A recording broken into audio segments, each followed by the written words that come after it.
Doctor Losada Pereira, que es un investigador, tiene 22 libros sobre temas de conocimiento y educación. Doctor, no sé si yo estoy bien o de repente el invisible está mal, quiero someterme a su examen doctoral.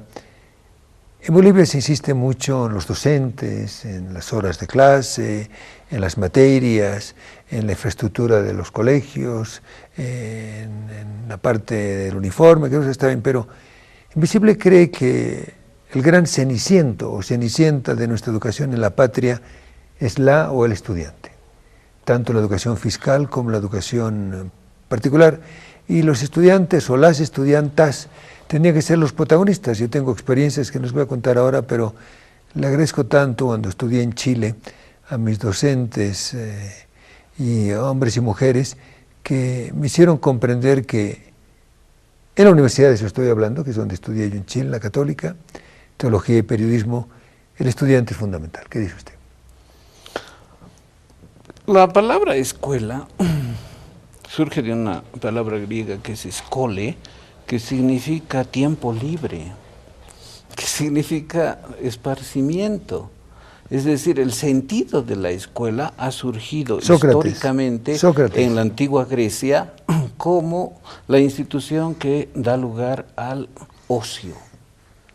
Pero después se ha convertido en el gran peso que constituye la disciplina, y eso es propio de la modernidad en el siglo XIX, es decir, hacer buena letra, cumplir las normas y finalmente repetir lo que dice el Magister Dixit. Es decir, lo ha dicho el maestro, no hay posibilidad de refutar y solo se trata de repetir. Ese es el viejo modelo que está acompañado de la concepción bancaria.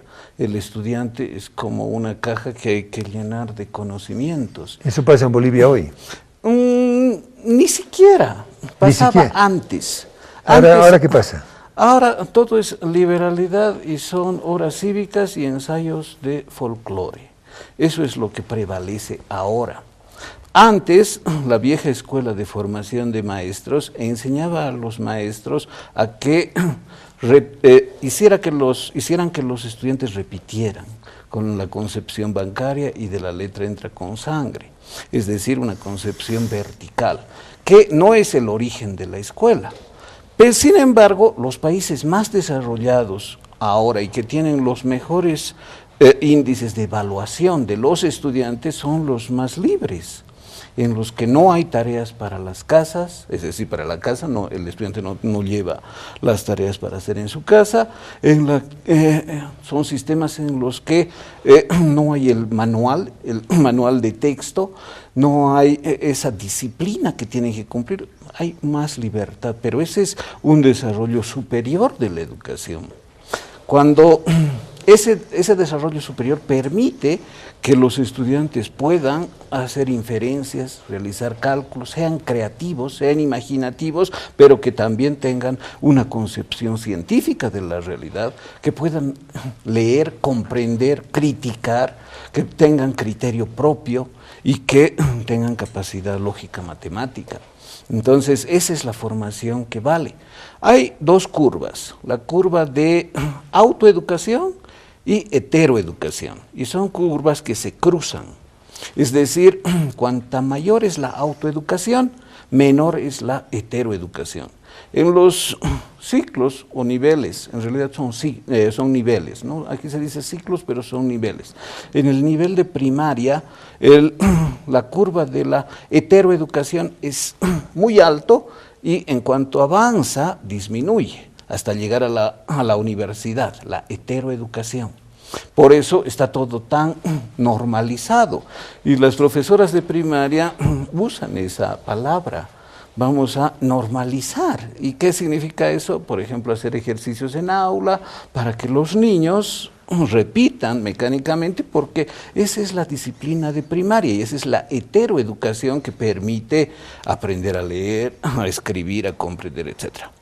En la primaria, la heteroeducación es muy baja. y va aumentando en cuanto se despliega el nivel superior, es decir, en secundaria la autoeducación aumenta, la heteroeducación disminuye. Y en la universidad debería ser que casi ya no exista heteroeducación, que exista autoeducación, es decir, que el que se forma ahí no vaya con una actitud de primaria, a aprender a repetir en el examen algunas veces lo que no entiende para tener una nota alta, y no importa qué competencias logre. Se supone que en la universidad la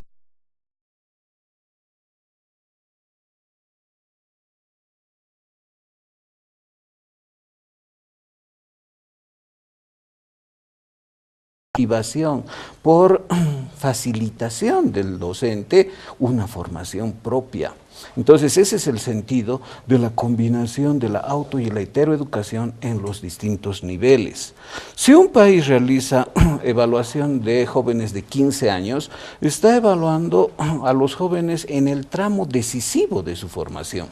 Porque ese es el momento, a los 15 años, cuando se esclarecen las aptitudes vocacionales y de acuerdo a las expectativas familiares y recursos puede continuar después la universidad o una formación técnica. Entonces, tener a los 15 años capacidades básicas, fundamentales, concepción científica del mundo, lógica, matemática, etcétera, física, que son los aspectos clave, es lo que define el futuro de esa persona y por lo tanto el futuro del país. Bolivia, por las evaluaciones que se tiene, hubo evaluaciones, hubo a principios del año 2000, en el año 2004, y lo hizo en el contexto de la reforma educativa. Hubo también otras antes, los resultados fueron patéticos. Es decir, la única evaluación que hubo ha sido bastante mala en cuanto a las competencias de los alumnos y solo se evaluó en lenguaje y matemática. Y eso era lo último a nivel latinoamericano, muy por debajo de los resultados de PISA de Perú. Entonces, cuando se explicita la baja calidad, la pésima calidad, hay que reflexionar, analizar y decir qué está mal aquí. Y claro, lo que está mal no es el alumno, no es el estudiante que es pésimo, es que el sistema y en primer lugar los docentes no están cumpliendo la principal función del Estado.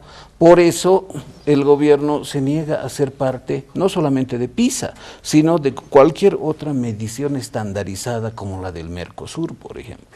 El doctor Luis Jorgen Losada Pereira, que es autor de 22 libros sobre educación y sobre conocimiento. El Invisible y sus auspiciadores en Radio Fides y Fides Televisión nos aguardan, porfa, con permiso.